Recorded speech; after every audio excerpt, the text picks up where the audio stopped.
The White House has thrown cold water on former U.S. President Jimmy Carter's offer to sit down with North Korean leader Kim Jong-un to resolve the nuclear standoff.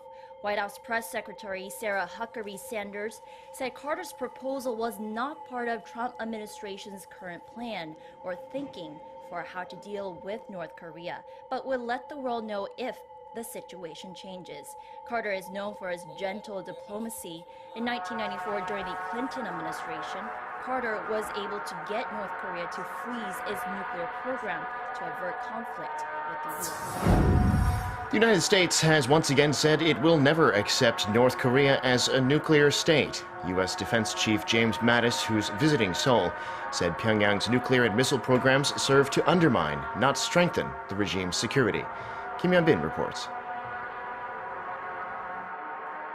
North Korea's nuclear and ballistic missile threats topped the agenda on Saturday at the annual 49th Security Consultative Meeting in Seoul. To better counter those threats, South Korea's Defense Minister Song Yong-moo and U.S. Defense Secretary James Mattis agreed to increase the deployment of U.S. strategic assets around the peninsula on a rotational basis, and to enhance cooperation so Seoul can obtain and develop state-of-the-art military equipment.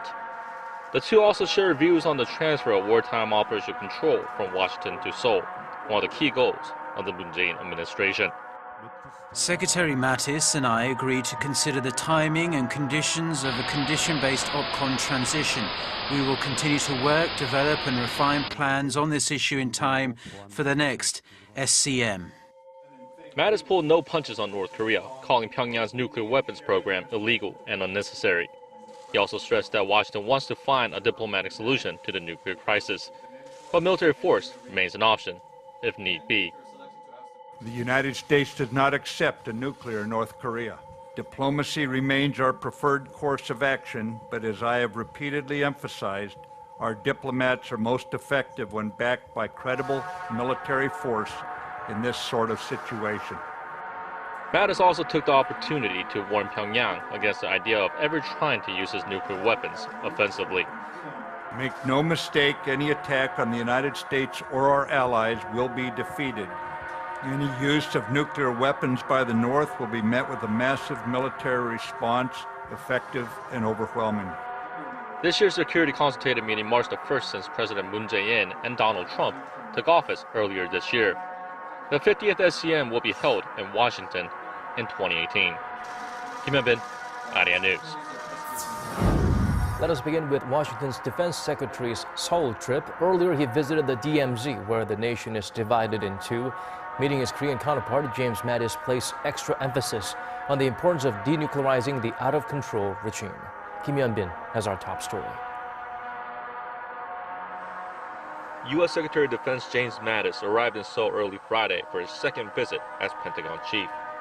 Mattis toured the frontline units with his South Korean counterparts Song Yong-moo and gave a strong message toward North Korea.